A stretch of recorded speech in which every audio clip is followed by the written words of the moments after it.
সে অনেক অনেক দিন আগের কথা। একটি জঙ্গলে বাস করত একটি শালিক দম্পতি। তারা খুব সুখেই বসবাস করছিল।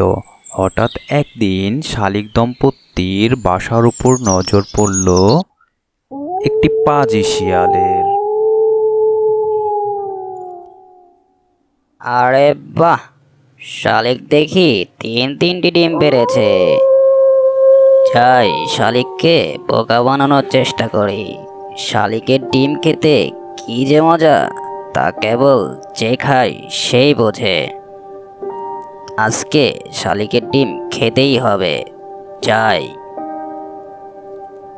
এই বলে শিয়াল ঝোপ থেকে বেরিয়ে শালিকের বাসার নিচে চলে এলো এবং শালিককে বলতে লাগলো, এই বেটা শালিক, তোকে ভালোভাবে বলছি, তুই তোর ডিম তিনটিকে আমায় দিয়ে দে। না হলে আমি যদি গাছে উঠি, তাহলে তোকেও গেলে খাবো তোর ডিমের সাথে। তাই ভালোভাবে বলছি, তুই তোর ডিমগুলিকে আমায় দিয়ে দে। কেন? তুমি কি সাপ নাকি বানর যে তুমি গাছে উঠবে? তুমি তো একটা শিয়াল, তুমি কি করে গাছে উঠবে? তুমি কি আমাকে বোকা পেয়েছো যে তোমার ভয়ে আমার ডিম তিনটিকে আমি নিচে ফেলে দেব? তোমার যদি এতই সাহস থাকে, এতই ক্ষমতা থাকে, তাহলে তুমি উপরে এসে আমার ডিম তিনটিকে খেয়ে নাও। এখনো সময় আছে শালিক, তোকে ভালোভাবেই বলছি, তুই তোর ডিমগুলিকে আমায় দিয়ে দে। না হলে আমি যদি গাছে উঠি, তাহলে কিন্তু তোকেও খেয়ে নেব। বললাম তো, তুমি গাছের উপরে উঠে এসো। তুমি উপরে এসে কি করে আমার ডিম খাও, আমি তো সেটাই দেখতে চাচ্ছি। না, এ বেটা শালিক দেখছি খুবই চালাক।